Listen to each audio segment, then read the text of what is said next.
Deciding to take her late husband's belongings to the dump, his wife accidentally glanced into a thermos and finding a stash with a phone number inside. Isabella didn't yet know how to cope with the death of her husband. People advised her to just move on, but the past wouldn't let go. She would try to distract herself, but then she would remember Michael. Maybe their relationship wasn't perfect.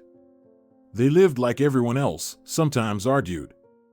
But now, Isabella only remembered the good times and constantly blamed herself for many things, especially for not having given her husband the child he had dreamed of.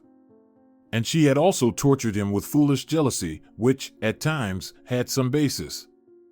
"Forgive me, Michael, I was so stupid." "Now, nothing can be fixed," Isabella said to the photograph of the smiling man with a mustache and goatee. His brown eyes looked slightly confused, as if asking, "Why did I live so little?" Next to the photo in a mourning frame stood a round mirror, powder pink in color. It was silly, but Isabella liked to see her face next to Michael's photo like that. And now, she stared at her reflection. Isabella was still young and beautiful at 30.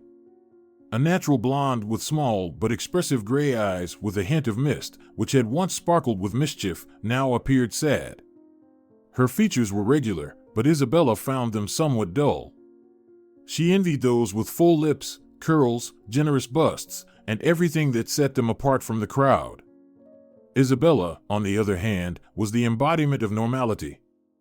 Everything was just right, not too much, not too little. Average height, neither thin nor full-figured. Her shoulders were average, her waist existed but could have been thinner. The same could be said for her hips, leg length, and hair thickness. Her character was much the same, always reserved, never allowing herself anything excessive. She listened more than she spoke. To be honest, she was almost a gray mouse. And she looked dull next to her cheerful, rosy-cheeked husband, who was overflowing with life. One moment he was angry for weeks, the next he was carrying her in his arms. And then, look at that, Michael, of all people, had passed on, and she was still here, going on with her life. And she couldn't even complain about her misfortune. Nothing about her showed anything different. She walked, moved her legs, even smiled, though it was forced, and only Isabella knew why she had started walking even more reservedly, why her movements had become even slower. It was because she was afraid of spilling the bitterness and pain she carried inside her. Of course, she would have liked to run away, to forget, to go wherever her eyes took her. Maybe the memories would fade, stop gnawing at her, but she knew she couldn't escape from herself. And although pain is a questionable treasure, nothing was left from the marriage. Only these things and an endless yearning for the unfulfilled family happiness that seemed to have had everything. 6 months ago, nothing foretold the death of the broad-shouldered, strong man in his early 30s. He had been repairing country houses, earning very well, and in just 7 years of marriage, they had even saved enough to buy an apartment. And then, suddenly, it all ended. A gas explosion in a little country house. Michael died, and they identified him by the metal lighter with his name on it, a gift from his childhood friends from the orphanage. Isabella decided not to throw away the deceased's things. Her husband had many sturdy clothes for trips to the countryside and for work. He loved fishing. So, there were durable boots, a thermos, and several sets of clothes. If I just leave all of this next to the trash, someone might wash it and sell it in an ad. And it's not even certain that these people really need money. There could easily be some freeloaders picking it up. It's better to take it to work. Benjamin would be very pleased. Practical items like this are a real gift for the homeless, Isabella thought. Perhaps the only thing keeping her from sinking into despair right now was her work at the homeless charity. When you see other people's problems, you shift your focus. It's not that you forget about your own, but it doesn't hurt as much. There's still some life outside of your personal sorrow. When her husband was alive, he often teased Isabella, saying she wasn't a billionaire's wife to work at such a place. She explained to him that she might not earn much, but it was still more than if she had worked as a saleswoman like before. But the value Isabella brought to the charity was immeasurably greater than if she applied her talents elsewhere. She was practical yet idealistic. It was a rare combination. And finding an honest, hard-working person for such a position was even rarer. Henry Addington, the director, was always praising her. Look, learn from Isabella. She doesn't approach the task formally. She always takes the time to personally understand the problems and needs. It's not just about collecting money and items.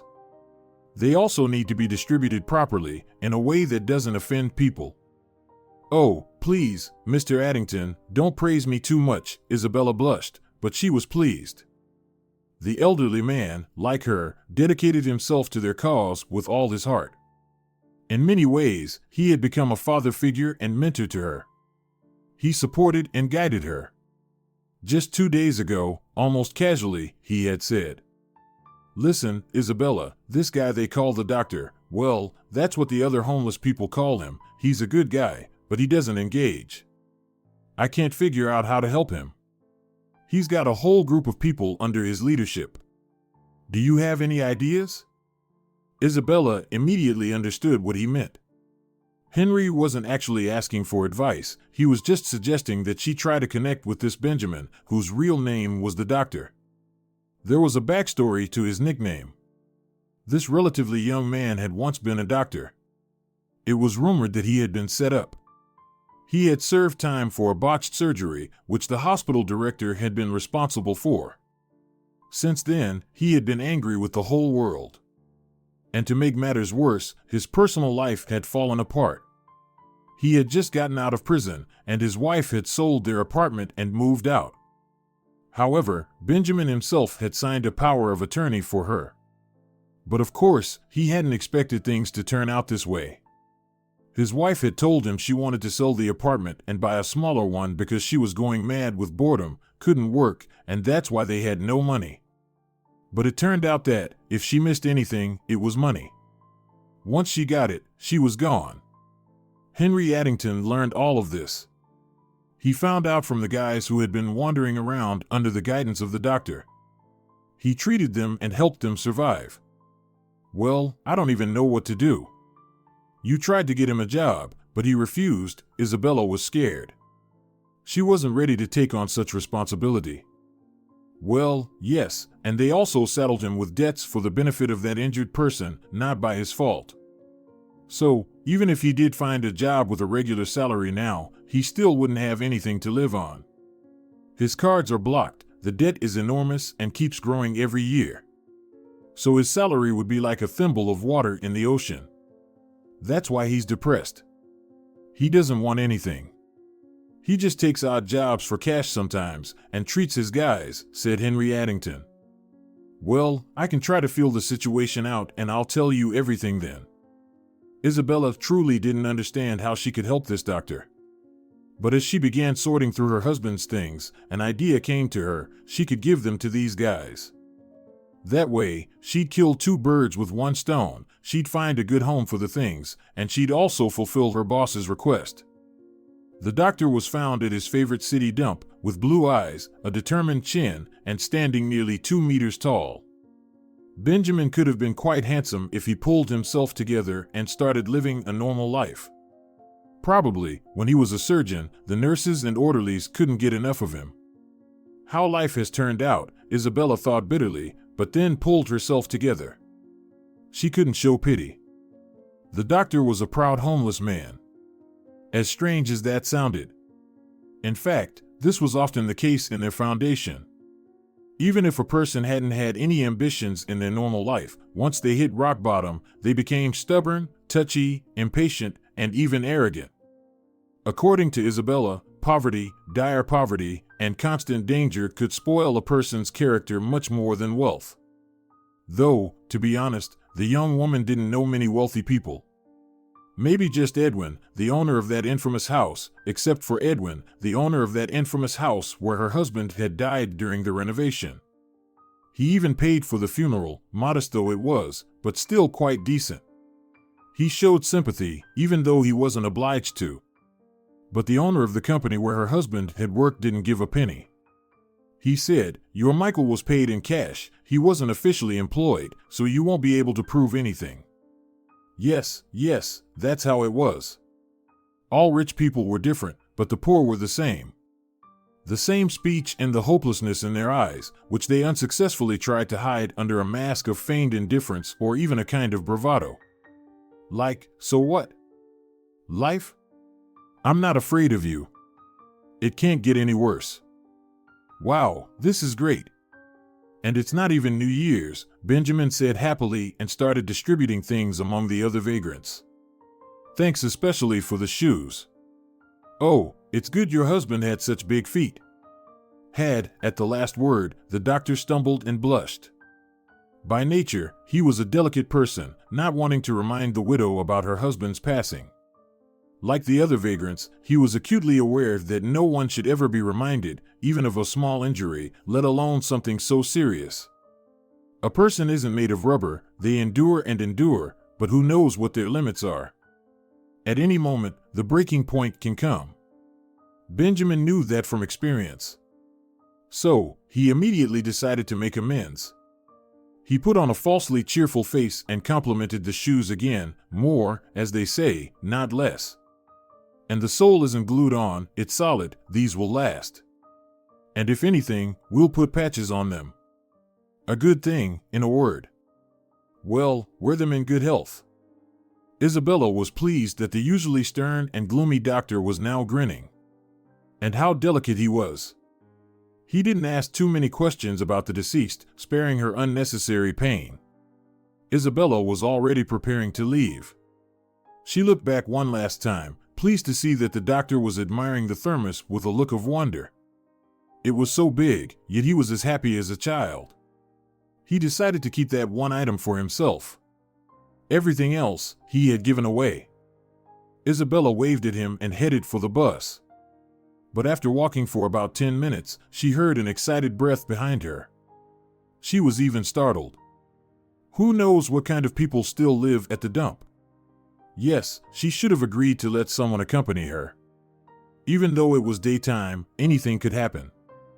Isabella turned around in alarm. She struggled to turn her head. Her legs felt as though they were rooted to the rocky path, and her heart started beating slower, as if it, too, wanted to help her hide. Instinctively, she drew her head into her shoulders. Oh, I scared you. Sorry about that. I should have shouted to let you know it was me. What a fool, I didn't think. Even before she saw Benjamin, Isabella had heard him, and she exhaled with relief. Yeah, I won't lie. I really was scared, she admitted. Her cheeks turned crimson with the sudden wave of relief that the danger had passed. Well, I found something in the thermos, the doctor said, handing her a bill with a phone number written in pencil.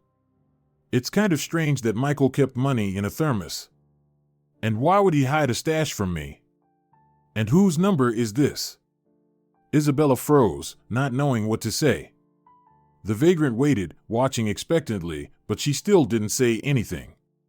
Then the doctor handed her the money again. We don't need anything that's not ours. I can see you didn't know about this. Take it, we're decent people. It's clear you're not living in luxury. Isabella suddenly realized that she needed to say something. She forced a smile and barely audible, she said. Yes, it was me, I put it there. I just forgot. Let's do it this way. Since you found the money, let it stay with you. But I need that phone number. A friend of mine just lost his contact. Well, thank you. Are you sure you won't change your mind? The doctor hesitated, shuffling his feet. But still, I'll walk you to the minibus so no one else scares you. You don't mind? Isabella shook her head. So they walked, together, in silence. They probably looked like a strange pair from the outside. The giant with long, black, greasy hair and ragged clothes, and the neat, medium-height woman in a fluffy pink beret and an old-fashioned plaid coat. He was like Gulliver, striding ahead with huge steps, then turning around and waiting for Isabella to catch up. She shuffled along in tiny steps, wishing she could cry right then and there over the hidden stash of her late husband. She couldn't just ignore those numbers. She would have to dial them. and find out something that might be unpleasant or even scary. Like the fact that her husband might have had a mistress. The thought twisted Isabella's face.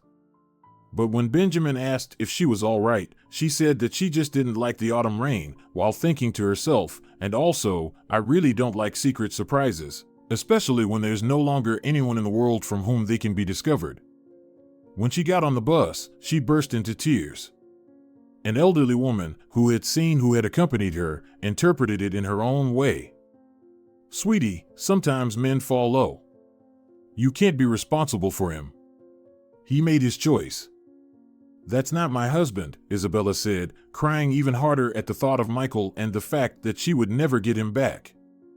Ah, and he didn't even marry you, and he got what was coming to him. A boomerang hit him right where it hurts, said a plump neighbor, pausing with a triumphant, malicious grin, as if she had confirmed the existence of justice in the world. Isabella noticed how pleased she was but didn't try to argue. The important thing now was that everyone understood why she was crying, so she didn't have to hold back anymore. It was only about 15 minutes to work, but for some mysterious reason, this time the bus hit every possible traffic jam and stopped at all the longest traffic lights, which solemnly greeted only with red, without any exceptions. The traffic lights seemed like malicious dragons, conspiring to extend the memories that flooded in with the flashing of their red eyes. Isabella was supposed to be happy, she had to be. At least, that's what her mother thought. Isabella knew nothing about her father. Only once, when she was 10, a scruffy, mustached man showed up on her birthday. Tall, with brown eyes. I'm your dad. He gave Isabella a doll. An ugly one, with a silly expression on its face. That same day, Isabella gave it to a girl from a large family, a friend of hers. The girl liked the doll. After all, she had never been given toys, because her parents could only afford food and some clothes for their 6 children. They even talked about something. But Isabella didn't remember anything except it just happened, sorry, and your mom will explain everything. Mom, why did he come? The girl asked a few days later. I don't know myself.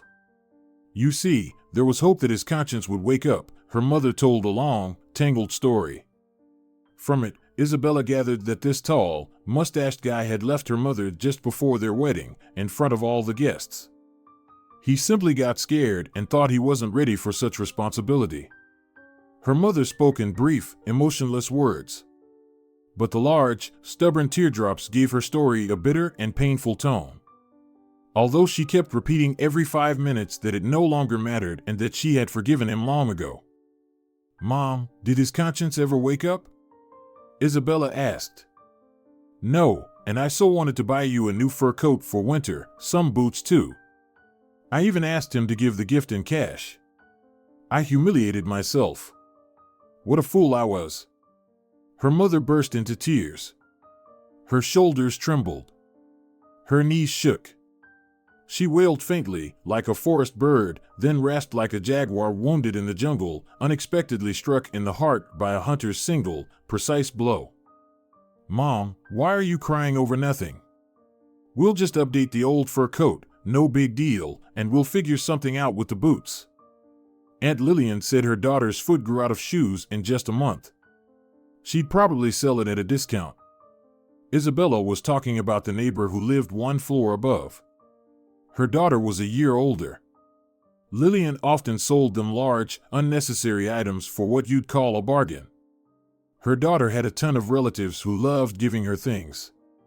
So there was never a shortage of possessions. Sorry, you're right. I won't mention him again. Never. You're my only daughter, her mother said. And that was it. Her father never appeared in their lives again. And her mother never spoke of him again, and Isabella never asked. When Isabella turned 16, she fell in love with a first-year student from the part-time department. Michael was planning to get a higher education at the time. Later, he dropped out and decided he'd earn more by joining a repair crew. He didn't have any relatives, he grew up in an orphanage. So, it wasn't surprising that he chose quick and reliable money over the uncertain prospects of a career. She was a decent girl. She didn't allow herself anything like that, except for some rather innocent kisses. She remembered that a man could run away even before the wedding. So she immediately told Michael that everything would happen only after marriage. Isabella, you're so old-fashioned, out of touch. What if I don't like something? Or you? Michael said to her directly. Well, if you're doubting, don't marry me. I'll wait for my person. Isabella was very scared at that moment of losing him. She was in love to the point of losing her breath. So it seemed that if he said, well, goodbye, she would just suffocate and die on the spot. And so that Michael wouldn't notice her crimson cheeks and the tears that were about to spill, she even turned around and pretended to walk away. But the guy caught up with her. Come on, I was just joking. I actually like that you're so pure. You'll stay faithful to me for life. And you to me too, Isabella said naively, and he laughed in a way that made her feel uncomfortable. She even asked what was so funny about what she had said. But Michael didn't explain. Her mother didn't like him very much.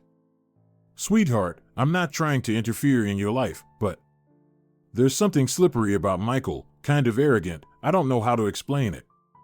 He's like a lizard who will shed his tail and run away at any moment. Oh, Mom, you just have your own experience. But Michael is very good, noble.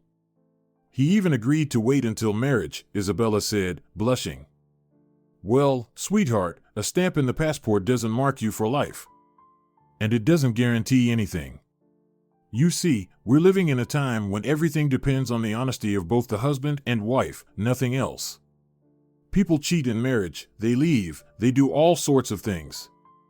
The most important thing is to choose an honest person, her mother sighed. But Michael is just that. At the time, Isabella didn't fully understand what her mother was trying to say. It was only during married life that she realized her husband didn't take fidelity all that seriously. Isabella knew for sure that sometimes he went off with other women.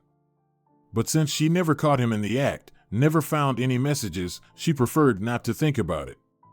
She didn't complain to her mother either, not wanting to upset her. What troubled her the most was that she and Michael didn't have any children. They'd been examined, but there was no infertility found, neither in her nor in him.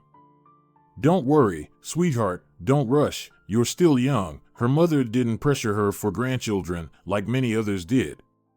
She just wanted her daughter to be happy. And Isabella also really wanted her mother to find her happiness. Mom, you're still young, and you can still get married.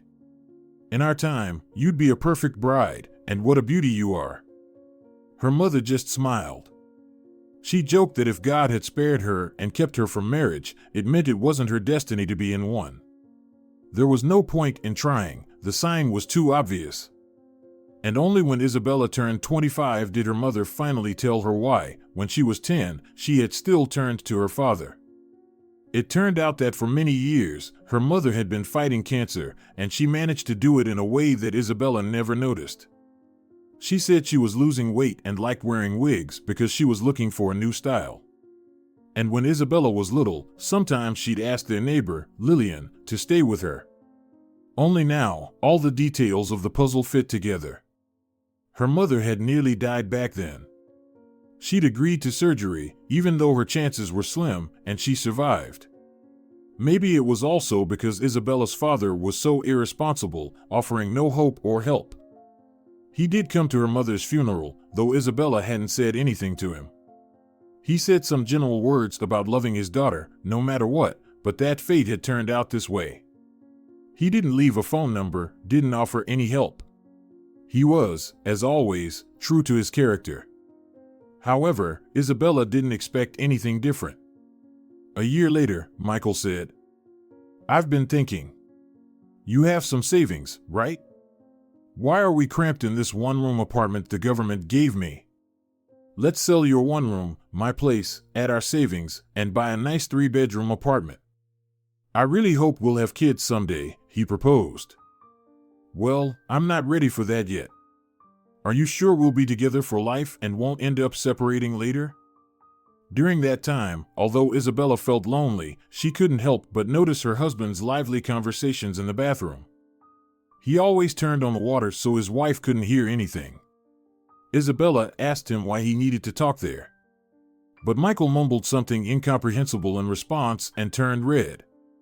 He also accused her of being selfish, completely consumed by mourning her mother's death and forgetting about him.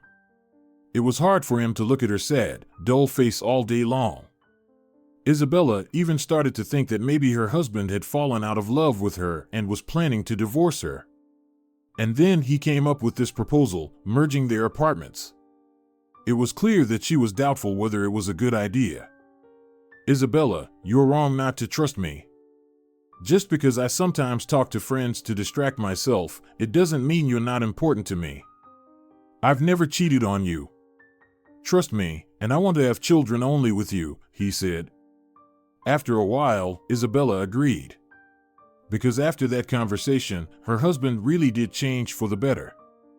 He became more attentive, stopped locking himself in the bathroom for conversations, and started laughing more. He came home every night. She thought maybe she really had nothing to lose. They both had the same type of one-room apartments. Yes, Isabella's was slightly better, but her husband was adding to their savings. No one could say it was an unequal deal, so she decided to go along with it. The main reason was her desire to take a step toward her husband, to start fresh. She thought that if there was a room for the baby, it would really come. Isabella even prepared one of the rooms as a nursery, but the longed-for pregnancy never came, and soon her relationship with her husband slipped back into its old pattern. He would disappear for weeks on his fishing trips. The conversations in the bathroom started up again, and now sometimes they even happened at night. And he often stayed out late. Yet, there were still good things about her life with Michael. He paid her a lot of attention. He didn't forbid her from working at the homeless shelter, although he often made ironic comments about her job and salary. But he never forgot her birthday or their wedding anniversary. He gave her gifts, was attentive, and never skipped on compliments. It wasn't that Michael was a perfect prince, but he was still a pretty decent husband. They spent a lot of time together.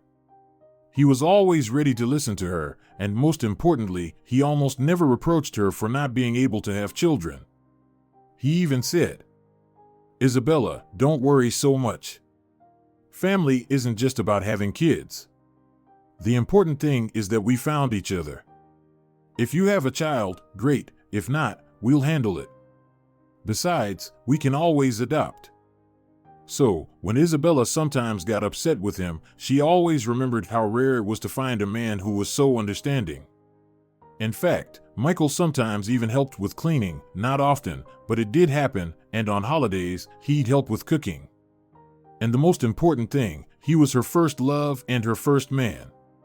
For that, she was ready to forgive him a lot. So, when it seemed like he was cheating on her or being distant, Isabella would remind herself that, most likely, she was just overreacting and wanted the perfect husband. But she was very lucky as it was. "Hey, lady, are we going around for a second tour? So, you have to pay again for the city tour." Isabella snapped out of the driver's joke. He had already come into the cabin and had to tug at her shoulder, apparently unable to get her attention otherwise. Had she fallen asleep? Or had she been so lost in thought? "Sorry, I was daydreaming. It's been a tough day." "No, I won't go on the second tour." With those words, Isabella got off the minibus and headed to work. "Don't forget your phone, or you'll miss your date." The driver handed her a colorful piece of paper, on which Isabella copied the mysterious phone number from the bill. "Oh, thank you." Isabella nearly dropped the cursed reminder from her past. And maybe it would have been better if she had. She wouldn't have had to call and find out something about Michael. The sticker was red. It looked like a red traffic light, almost shouting, "Don't go into the past. Leave it alone.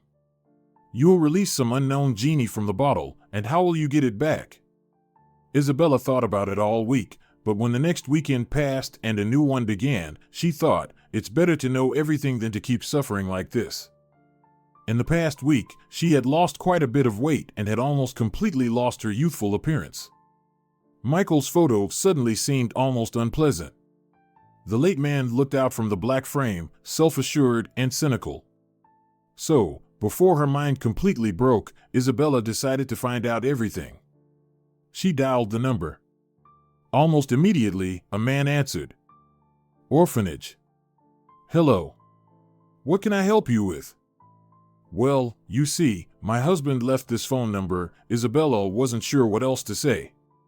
She didn't even understand why her husband had written the orphanage's number on a banknote. What could he have needed from there? What's his last name? The voice on the other end asked so sternly, as if Isabella were trying to deceive them. She gave the last name, first name, and patronymic.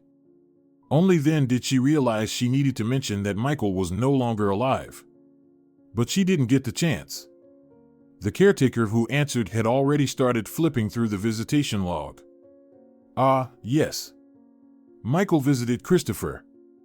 The boy is very nice, but has some issues, developmental delay. His mother died during childbirth.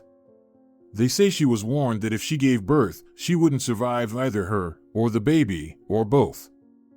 Interesting, why isn't he asking me who I am? Well, what can I do? This must be my husband's illegitimate child. Although there's a chance he just wanted to adopt someone and was looking into it, but didn't have time to tell me. It's my fault I didn't have children. These thoughts raced through her mind while the caretaker continued talking about the 7-year-old boy. So, are you planning to adopt him? Gregory Albertson suddenly asked. Isabella felt as if she had been slapped awake or had cold water splashed in her face. So that's why he hadn't asked anything particularly important. He must have thought she was the woman who had visited Christopher with her husband several times. Could it be that Michael had 2 mistresses? One died in childbirth, the other visited him at the orphanage. And that was just this year, not long before his death. Isabella felt a wave of bitterness wash over her. She even unbuttoned her blouse and threw open the window because she couldn't breathe from the shock of the news. She tried to calm herself. After all, who knew who Michael had been with, and it wasn't even clear whether this child was his. Ah, but my husband is dead, so I hadn't been thinking about adoption, Isabella finally managed to say. I understand everything. Christopher isn't an ordinary child. He'll take a lot of effort, so there's no need to make excuses. The caretaker spoke to her now with irritation. But I'm not making anything up, Isabella stammered. Really? And who came to me yesterday and, as usual, left a substantial sum for the child's treats? Gregory asked, already about to hang up. Wait, I really don't understand. I'm telling you, Michael died 6 months ago. Are you sure it was him? Are you sure you're not mistaken? Isabella asked. Apparently, her voice sounded so strained that even the stern caretaker, who suspected her of lying, softened.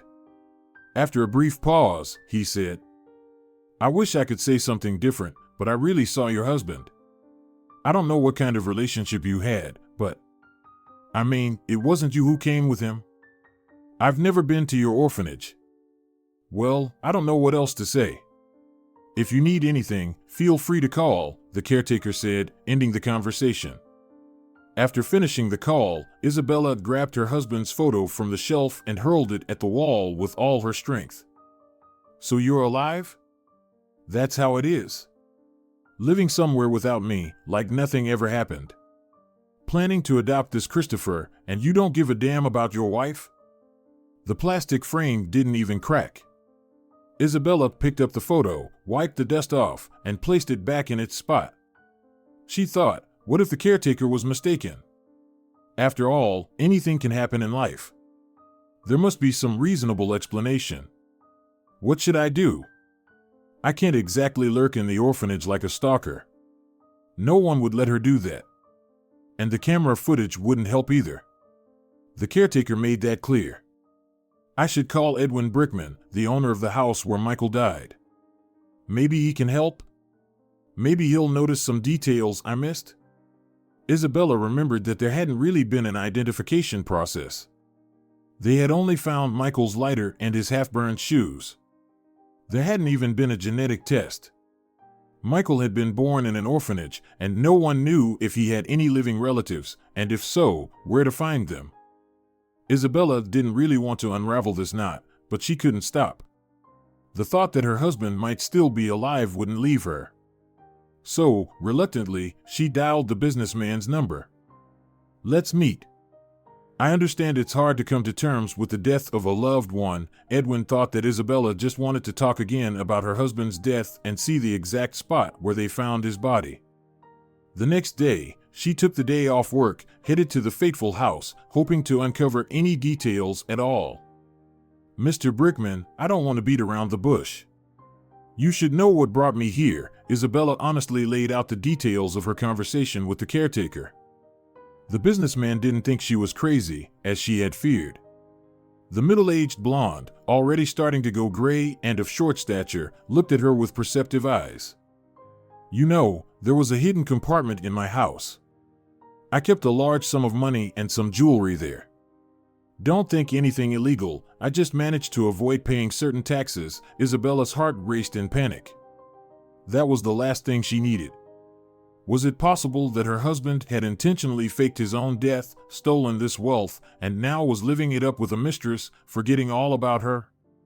She accidentally thought this out loud, realized it too late, but Edwin had already heard and answered. "You know, it's unclear if the explosion was accidental. They found some jewelry that had melted, but no money. But that's understandable, they're paper notes, they just burned. So, I don't know if Michael was involved. I think he could have found the compartment during the renovation. But if my husband is alive, then who died?" Isabella nearly shouted. "I don't know. His partners were absent that day. He worked alone," the owner shrugged. "They agreed to stay in touch. If anything else came to mind, one would call the other." Isabella was returning home in a state of hysteria. The past had not just quietly slithered out of its hole like a poisonous snake, it had attacked her like a pack of rabid dogs. Could it be that Michael was not only a cheater who had betrayed her as a woman, but also a thief and a scoundrel? She barely slept that night, tossing and turning from side to side. Then she got up, turned her husband's photo face down. But still, nightmares plagued her. In her dream, Michael smirked maliciously and pushed her into a pit. She fell, hearing his mocking laugh. Isabella woke up to the sound of the phone ringing. "Yes, who's this?" Still groggy, she didn't immediately realize that it was the very same caretaker calling. "Sorry to bother you, but Christopher had a nervous breakdown last night. And his father hasn't shown up. The boy urgently needs help. I understand you have some complicated relationship with your husband, and you even said he was dead to you, but I'm worried about the child." Gregory spoke quickly, his voice filled with concern. "Listen, if Michael shows up, call me. I'll talk to him. I'll try to convince him to help Christopher." Isabella decided not to repeat again that she hadn't fabricated Michael's death. And it wasn't that Michael had hypothetically died to her. She had been at his funeral. Isabella poured some calming drops into her tea. She started preparing to leave for work. Taking another day off wasn't really an option. On the bus, her phone rang again. Isabella reluctantly picked it up. Lately, calls had been unsettling. What else could be waiting for her? They say, don't stir up trouble while it's quiet. Why had she even called that number? "Ah, Isabella, it's Edwin Brickman, the one your husband robbed." The homeowner's voice suddenly became overly familiar. His tone was threatening and dismissive. What else has he come up with? Her heart dropped to her stomach. "Have we already switched to first names?" Isabella asked, confused. She didn't understand why this person had the nerve to speak to her so disrespectfully. It irritated her. "I can call you if you'd like, thief. Anyway, I've figured it all out. You and Michael deceived me. And you came to check if I had figured something out. You'll pay for your husband's deeds, and I'll throw you out of the apartment." "So, yeah, you get the idea," the businessman shouted into the phone. "I didn't take anything. I don't even know if Michael is alive," Isabella mumbled. Her face turned blotchy red. She even asked the driver to stop the minibus and got off, or she felt like she would suffocate, whether from outrage or fear. You know, if this is all true, find Michael. Return the money, and you'll get your apartment back, said Edwin. But that's illegal, Isabella squeaked. That same evening, two big guys arrived and simply threw her out onto the street. They wouldn't give her back her passport or the small savings she had until she signed that she was voluntarily giving up the apartment.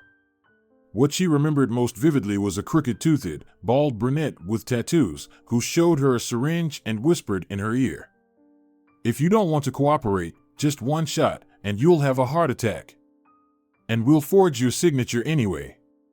You don't have any relatives, we checked. And that's good for them." The situation terrified her. She was already shaken by all the information about her deceased husband, and then this happened. She signed the documents almost in a daze, like she was in a dream. "Mr. Addington, could I stay at work for a while? I'm going through a difficult situation." Isabella didn't dare to tell him that she was being followed. Her boss wouldn't have been able to help anyway. And she'd been told that her conversations were being monitored. If she said anything to anyone, it would only make things worse. The goon had even hinted that there were problems she hadn't even realized yet. "Isabella, you know how I feel about you, right?" Her boss cleared his throat and corrected himself. "I mean, how I felt. I don't know why you took the money, but I'm not going to report you to the police. It's going to be hard to resolve this. The amount is quite large, but out of respect for you, I'll try to make it look like an accident, and still, you'll have to resign." Henry said a lot of unpleasant things after that. He suspected Isabella was planning to continue stealing money, which is why he decided to find an excuse and move her to the office. "But Mr. Addington, you've known me for so long. I didn't take anything." She started to cry. And then she remembered that the goons had also taken her work-safe key. It was on the same keyring. So, that's what they had planned. They had framed her on all fronts. Of course, that's why her boss was so sure that she had taken the money. He hadn't taken anything himself, and the accountant was on a business trip in another city. There was only one option left. If Isabella tried to explain everything as it was, it would sound too fantastical. After all, they say no lie seems as strange and illogical as the truth. Now Isabella was feeling this herself. "Isabella, listen, I won't put a bad mark in your employment record. I won't report you. I understand you've been through a lot, but still, you should have told me everything directly instead of stealing behind my back. But now, as I understand it, you're not willing to return the money at all. So, I have no choice but to fire you." Her boss's hands were trembling. "Mr. Addington, yes, I can't return anything, but I'm not guilty of anything." She wrote her resignation letter and silently left, looking at her boss's red eyes and how he was shaking. He was a good man, but he was sure she was guilty. "I'm left without a home, without a job, and apparently not quite a widow, but just abandoned. What should I do?" Isabella looked sadly at the waterfront. It was being renovated. There was this convenient spot with a strong current and enough depth. It was tempting. "No, I can't just give up. Mom always said that those up there know better who and when to take. And if a person is still alive, it means things can still change for the better," thought Isabella. Suddenly, someone behind her said, "How about a cup of tea?" The healer smiled, his teeth surprisingly white and even for a homeless person. He was offering her a cup from his thermos, the very one that had caused all this mess in the first place. "Sure," Isabella sighed. And for some reason, she took the cup and told him everything. And he, it seemed, believed her. He was silent, not surprised by anything, only asking a few questions. "Well, I kept wondering why we needed that insulated tent. You know, it's a strange thing. One of the homeless turned out not to be homeless at all, just angry at his wife. Now they've made up. And he himself was guilty in front of her. He spent all their savings on nonsense. But that's not the point. So this Raymond gave us the tent yesterday. I said, only a couple of people could fit in here at most. For a princess, perhaps? And he said, don't be mad, it's all I can do for now. Maybe someone will get sick? Then I'll help more when I get a job. Are you suggesting living in a dump? Isabella asked. It's not that bad there. Actually, I didn't mean to offend you, but if there are no other options, the healer started to explain himself. No, there are no other options, Isabella sighed. Her only friend had long ago married a German and then disappeared off the radar. She didn't want anything in her new, prosperous life to remind her of the poor childhood in a large family. Well, then let's go. Don't worry. I'll protect you. We have food organized. Remember Dennis? He helps at a restaurant. They give him food there. And not just scraps. Normal food. Just yesterday's. We just need to figure something out for clothes. We'll find a solution. It'll be uncomfortable like this. Benjamin painted a bright picture of their future life, trying to comfort her. But Isabella still understood that she couldn't last like this for long. That's why she was glad she managed to grab her tablet. At least she could write a blog about her life, about the other homeless people. Maybe someone would help them. After all, there were compassionate people out there. But there was still not enough evidence to go to the police. And her husband had been officially buried. What could she possibly claim against the deceased? Thank you, Benjamin, for remembering the kindness. Can you help me put some money on my phone? I came up with an idea, and she told him about the blog. The healer said he wasn't against it, but he needed to check with the others first. They might not want the attention. That's how we do things here. No one asks about someone's past unless they choose to share it, the healer explained. A couple of weeks passed. It turned out that the tent wasn't as bad as Isabella had imagined. No one bothered her, and most of the people supported her idea. Among themselves, the others started calling her Isabella the Resilient because she hadn't given up even in such a tough situation. Benjamin managed to find her, through his connections, a warm suit a couple of sizes too big. He also got her sweaters, socks, even hygiene products and underwear, and handed everything over, blushing. Very soon, Isabella discovered places where she could shower for free and where free meals for the homeless were distributed. It turned out there were more of these places than she had known when she worked at the shelter. The homeless people came and went. In the healers group, the principle of mutual help worked. If someone managed to get something, they would share it with others. Isabella's blog earned very little money. She hadn't even earned $10 yet. But it gave her some prospects and a sense of security. She couldn't just be quietly erased anymore. If her enemies ever had such an idea. At least, Isabella hoped so. Isabella, we need your help here. Gerald was hit by a couple. He asked them for help, but they just drove off. He even took a picture of those jerks. Do you happen to know them? The healer showed her a photo of a broad-shouldered brunette who was grinning at the camera with a look that said, "What are you going to do about it?" Behind him, a tall, curly-haired blonde in a red coat frowned disapprovingly. Isabella's heart started pounding. She began to feel short of breath, asked for some water, and when she regained her composure, she said, "That's Michael." The healer furrowed his brow. "Okay, then help me take care of Gerald. When he feels better, we'll try to ask him more questions. Maybe he remembers something else." Unlikely, Isabella sighed. She had already come to terms with her cruel fate and had even started thinking calmly about the fact that she might end her life in a dump. But the photo stirred something inside her. She wanted to survive, no matter what. A week later, Gerald started to recover. It turned out that he had written down the license plate numbers of the car that hit him, and someone else from the healer's team had connections that helped track down the address of the car's owner. Or rather, the owner turned out to be the blonde in the red coat. "I'll go and talk to him," Isabella said. "Maybe I should," suggested the healer.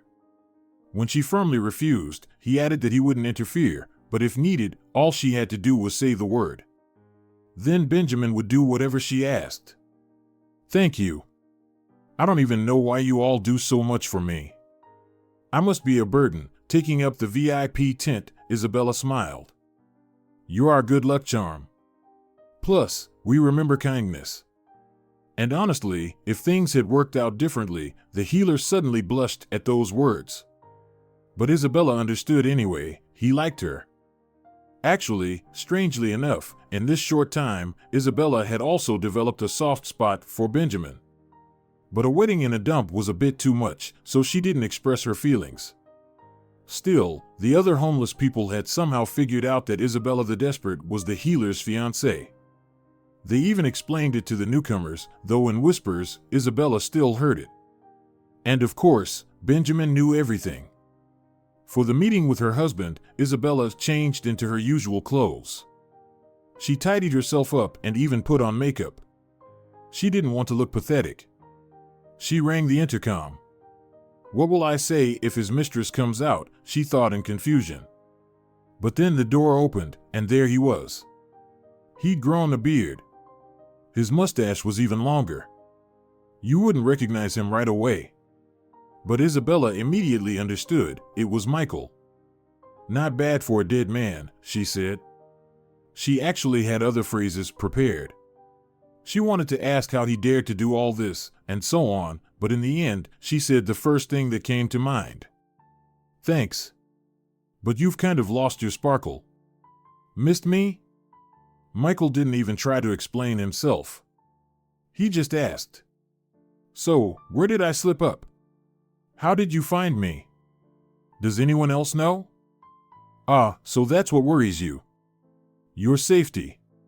You know, I'm living in a dump now. She explained how everything had happened with the apartment. Well, it's a shame it turned out that way, but why did you go to Edwin? You spilled everything to him. You should have just stayed quiet, everything would have been fine. But now, sorry, I can't help. I'm dead, and everything's fine on the other side, Michael laughed. Michael explained that he hadn't intended to reveal himself, so their shared apartment was no longer his concern. Well, I loved you. And then I found out you apparently have a son. You know, this Christopher is in danger. He has panic attacks. His caretaker called me. She explained that she had found the phone in the thermos with the help of the homeless. Oh, interesting. Well, yeah, Christopher is my son, and his mother, and my current one. None of them are the only ones I've cheated on. And don't say you didn't suspect, you were just fine with it. I brought home money, didn't bother you too much, and you just left me alone. I'm tired of you, Michael said, looking at her as if Isabella were just a random acquaintance, someone to use once or twice, nothing more. Maybe I had some suspicions, but you did say you wanted children and to live with me forever, and I believed you, Isabella cried, feeling as though she had lost. Michael looked at her with the cold, emotionless eyes of a reptile. Her mother had compared him to a lizard, but that was wrong. He was an alligator, swallowing everything whole and not even noticing. Listen, Isabella, tomorrow I'll move out so you don't bother me. Just accept your bitter fate. Maybe at some point I wanted to live with you forever, but that was my fallback option, sorry. But when I found that stash, I realized there are much better ways to live. Now I don't have to look at your gloomy face or pretend to be the perfect husband. I can live however I want, and that's happiness. With those words, Michael blew her a mocking air kiss and slammed the door right in her face. Out of the darkness, Benjamin's shadow appeared.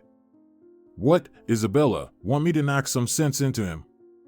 No, Benjamin, I think I've come up with something better. Isabella pointed to a small recorder shaped like a locket. Her boss had given it to her at a corporate event. It was handy. If you need to record an interview with a homeless person, you'll never forget it. And the battery lasts a long time. You want to give this recording to Edwin? Benjamin asked. No, I'll give him the address. After all, my husband was planning to move tomorrow. Isabella immediately called Edwin and explained all the details. Casually, she added, I hope you remember how, with the help of your goons, you intimidated me into signing those apartment papers? So don't forget to return it. Well, if I do find Michael, I'll make sure justice is served. And stop being so offended. You're still alive, aren't you? Edwin responded boldly. And stealing money from me at work, that's just despicable, said Isabella. Well, it's just insurance. You never know what to expect from whom. The world is so treacherous. Edwin replied indifferently. Yeah, especially if you're a criminal. Don't be rude, huh? I'm not always this nice. Edwin warned. I won't. It's all already recorded on the recorder, Isabella said as he hung up. She hadn't been speaking on speakerphone for nothing. Edwin Brickman arrived just 20 minutes later, so she and the healer had the pleasure of watching as the thugs tied up Michael. He screamed, resisted, and yelled that all the money was with Isabella. She had set him up. Stop lying, she's living in a dump.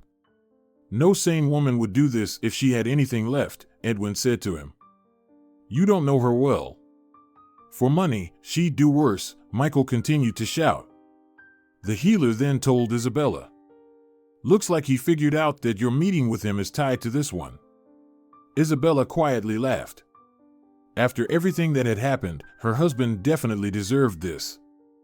A week passed, but Edwin still had no intention of returning the apartment. When Isabella demanded a direct answer, he said, I'm keeping it for emotional damage. And you should just be happy you're alive. How do I know? Maybe you pocketed something? This way, it's less of a loss. The healer overheard this conversation. Why are you wasting time with this thug? Take the recording to the police and let them handle it. Stop suffering on your own. This time, Isabella agreed. When the police arrived to arrest Edwin, they found Michael tied up in the basement of his house. He was beaten and on the verge of starvation.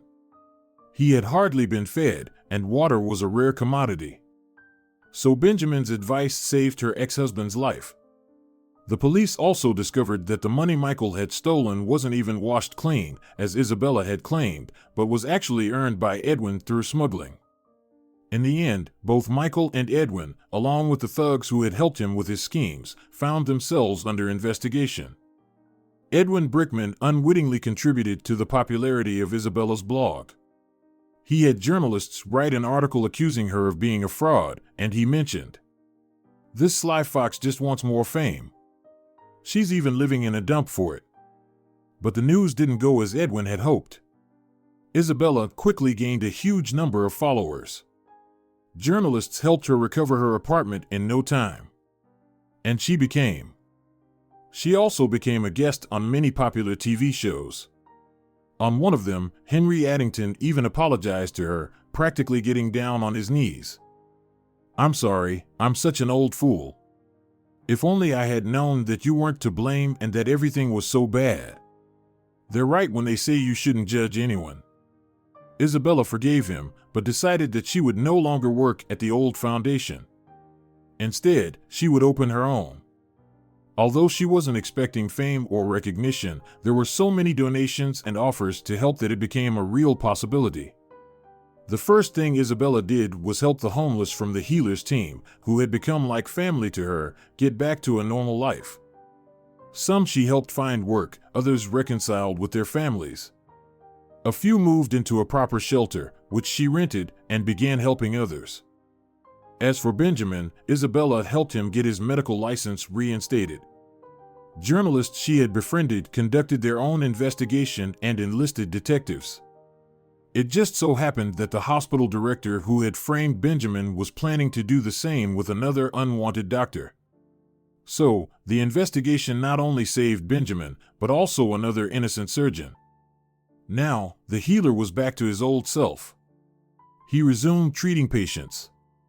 Isabella's first step was to personally meet with the caretaker of the orphanage, and after some time, she adopted Christopher. "Don't worry, he's very smart, just a slight developmental delay. But with the right care, you'll hardly notice it soon," said Gregory Albertson. He turned out to be a good person. He and his wife had adopted and fostered 5 children, specifically choosing so-called troubled kids. They also had 2 of their own biological children. And the caretaker hadn't lied. Christopher quickly started catching up with his peers. He was just like all the other boys his age. "Mom, why don't you marry Benjamin? Is it because he doesn't like me?" The perceptive child had long figured out that the tall surgeon wasn't just visiting for no reason. "Christopher, stop talking nonsense. Who could possibly not like you? Now, how about you get your books ready? We're having a new tutor over today." Isabella didn't want to talk to her son about her personal life. How could she explain that it wasn't just about deciding to marry for the second time, even if she liked the person a lot? Yes, Benjamin hadn't proposed, though it was clear that he liked her. All right, Christopher ran to open the door. A curly-haired blonde woman entered. Her face seemed familiar. Isabella even asked if they had met before, but the woman vigorously shook her head. "Mom, I don't like her," said Christopher. "Well, kids don't always like to study," Isabella replied after the lessons. "I knew you'd say that. Look at this." Christopher showed her a recording he had made secretly. The blonde woman was making a mold of the keyring in the hallway. Just then, the doorbell rang again. Benjamin, we need your help, me and Mom." Christopher immediately spilled everything. Benjamin suggested they not waste time and go to the police. So, they set up surveillance on Isabella's apartment. When the hired troublemakers tried to break into the door, both they and the others were caught. That's how Isabella met her husband's latest lover, the one she had once visited. Catherine admitted that she had been very angry at Isabella for not letting her enjoy Michael's stolen money properly. "Good thing Christopher is so vigilant, huh? He's growing into a real detective." Benjamin lifted the boy into his arms. "Benjamin, did you come to Mom to propose?" the boy suddenly asked. "How did you know that?" Benjamin blushed. "Well, you usually don't come with such a big bouquet of roses. And you kept feeling around in your pocket. It was probably some kind of box. Just to be sure, I checked when you took off your jacket. A beautiful ring. And really, it was easy to guess. You were so dressed up, in a white shirt, suit," the child explained. "Well, now that I've been exposed, I admit, it was exactly like that. But you really surprised me with your news. So, I decided to put everything on hold." Benjamin blushed. Isabella didn't know what to say. Actually, she had been waiting for the proposal for a long time. But she couldn't demand that he make it. "Well, now you have time," Christopher came to the rescue. "You're right." Benjamin extended the ring and asked if Isabella would marry him. The flowers had been placed in a vase the day before and their intoxicating scent filled the room. "Of course, yes," Isabella answered. "Hooray!" Christopher shouted and clapped. Isabella and Benjamin laughed, because the sincere laughter of a child was the best soundtrack to the beginning of their new life, the one they were now going to live together. And really, everything worked out so well. Their secret meetings at his house had already led to a pregnancy. Well, now she would tell him. Definitely, but not in front of Christopher. After all, the child had already been waiting for this proposal for 3 months, ever since he found out that Benjamin had received an interest-free loan from the organization for an apartment at the private clinic. "Mom, he was just waiting for this. Now he'll definitely marry you," Christopher had said back then.